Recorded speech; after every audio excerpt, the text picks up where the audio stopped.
যে রাজার রাজত্ব শুরু হয়েছিল শহর কলকাতা থেকে, আজ সেই রাজাই ফিরে এসেছেন শহর কলকাতায়। আমাদের সকলের প্রিয় LM10 অর্থাৎ লিওনেল মেসি।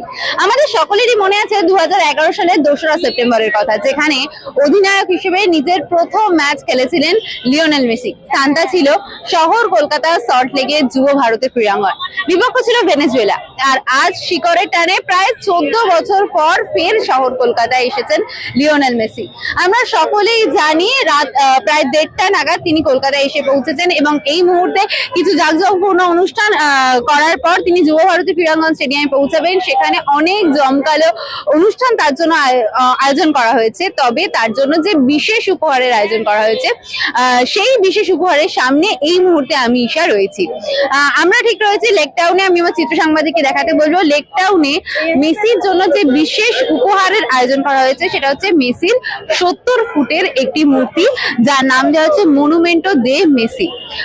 13ই ডিসেম্বর মেসি এই মূর্তির ভার্চুয়ালি উদ্বোধন করেছেন। অলরেডি ভার্চুয়ালি উদ্বোধন করা হয়েছে। সুজিত বসু এসে এখান থেকে ঘুরে গেছে। ধারণা ছিল যে মেসি এখানে এসে সরাসরি উদ্বোধন করবেন, কিন্তু ভিড় সামাল না দিতে পারায় মেসি এখানে উপস্থিত হননি। ভার্চুয়ালি এই মূর্তির উদ্বোধন করা হয়েছে। তবে আমি যে চিত্রটা আমার সাংবাদিককে দেখাতে বলবো যে মেসি রাত 1:30টা নাগাদ যখন শহর কলকাতা এসেছেন, তখন থেকে এখনো পর্যন্ত দর্শকদের, মেসি ভক্তদের একটা উপচে পড়া ভিড়। এই লেক টাউন হোক বা সল্ট লেক স্টেডিয়াম, সর্বত্রই শহর কলকাতা জুড়ে আজ শুধুই মেসি ভক্তরা। এই প্রধান আজকের দিনের অনুষ্ঠানে যাকে ঘিরে প্রধান উদ্যোক্তা সেই সুজিত ঘোষ, আমাদের সকলের প্রিয় সুজিত দা এই মুহূর্তে আমাদের সাথে রয়েছে। দাদা, প্রথমে জিজ্ঞেস করবো, 14 বছর পর মেসি এসেছে, তুমি মেসির সাথে দেখা করলে অনুভূতি কেমন, অভিজ্ঞতা কেমন? খুবই ভালো অনুভূতি এবং অভিজ্ঞতাও খুব ভালো লাগলো। এত বড় একটা ইন্টারন্যাশনাল স্ট্যান্ডার্ডের প্লেয়ার, মানে বিশ্বের সেরা প্লেয়ারদের মধ্যে অন্যতম প্লেয়ার, তার মূর্তি উদ্বোধন করতে পেরে তার সাথে থাকতে পেরে খুবই ভালো লাগছে। মেসি যখন মূর্তি উদ্বোধন করলেন তিনি তো বললেন খুবই ভালো লাগছে। পাশাপাশি শ্রীভূমির যে জার্সি সেটাও আমরা দেখলাম সাথে রয়েছে, তো সেক্ষেত্রে কেমন লাগলো? খুবই ভালো। আমার নিজের ক্লাব শ্রীভূমি, সেই ক্লাবের জার্সিতে উনি সই করছেন।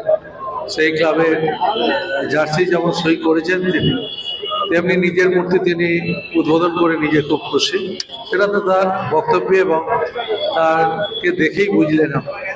আমরা এখানে দেখছি মারাদোনার মূর্তি রয়েছে, তার পাশেই মেসির মূর্তি। মারাদোনা যখন বেঁচে ছিলেন 2017-তে মারাদোনা এসেছিলেন, এবার মেসি আমরা স্থাপন করলাম। কলকাতার ফুটবলের শহর, এখানে যেমন আর্জেন্টিনার সাপোর্টার, তেমনি সাপোর্টার ব্রাজিলেরও আছে, তেমনি আবার উত্তরগুলোরও সাপোর্টার আছে রোনাল্ডো। তা আমরা ফুটবল হচ্ছে শহর হচ্ছে কলকাতা। তা আমার খুবই ভালো লাগছে, দুজন বড় ফুটবলার, বিশ্বের বন্দিত 2 ফুটবলের দুটো মূর্তি হয়েছে। এবং এছাড়া বাংলাতেও আপনারা জানেন শৈলেন মান্নার মূর্তি আমরা সল্টলেকে আমি বসিয়েছিলাম, পিকেদার মূর্তিও তৈরি হচ্ছে। এখানে আসতে পারিনি, আমি তো আগেই বলেছি যে প্রশাসনের কথা আমাদের গুরুত্ব দিতে হয়। প্রশাসন এখানে বলেছিল এলে পরে একটা ভিড় হতে পারে, একটা কাভাস হতে পারে।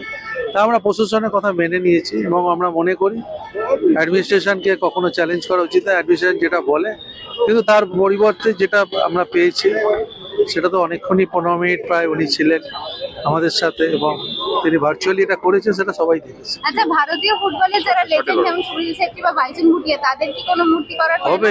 এখন কিছু প্ল্যান নেই, যখন হবার তখন ঠিক হবে। কান পাতলেই শোনা যাচ্ছে মেসি মেসি প্রতিধ্বনি। শহর কলকাতার এ প্রান্ত থেকে ও প্রান্ত, লেক টাউন থেকে সল্ট লেক, সর্বত্রই মেসি ম্যাজিকে ছেয়ে গেছে। চারিদিকে তাকালে দেখা যাচ্ছে নীল সাদা জার্সি পরা মেসি ভক্তদের ঢল। এবং এই মুহূর্তে আপনারা যেমনটা দেখলেন যে আমরা লেক টাউনে রয়েছি, সুজিত বসুর বক্তব্য আপনারা শুনলেন। যেমন তারা কিন্তু বিবেকানন্দের আদর্শে আদর্শিত হয়ে, যেমন তিনি গীতা পাঠ অপেক্ষা ফুটবল খেলাকে প্রাধান্য দিয়েছিলেন, ঠিক সেইভাবেই লেক টাউনে যেখানে বিবেকানন্দের মূর্তি, তার এক পাশে যেমন মেসির মূর্তি তৈরি করা হলো, ঠিক আর এক পাশে কিন্তু রয়েছে মারাদোনার মূর্তি। এরকমই আরো নিউজের জন্য চোখ রাখুন সময় 365 পর্দায়। মেসির সম্পর্কিত আরো বিস্তারিত তথ্য আপনাদের সামনে তুলে ধরবো। ততক্ষণ পর্যন্ত দেখতে থাকুন এবং সাথে থাকুন সময় 365। ক্যামেরায় মঞ্জিমার সাথে আমি ঈশা ভক্ত, সময় 365 কলকাতা।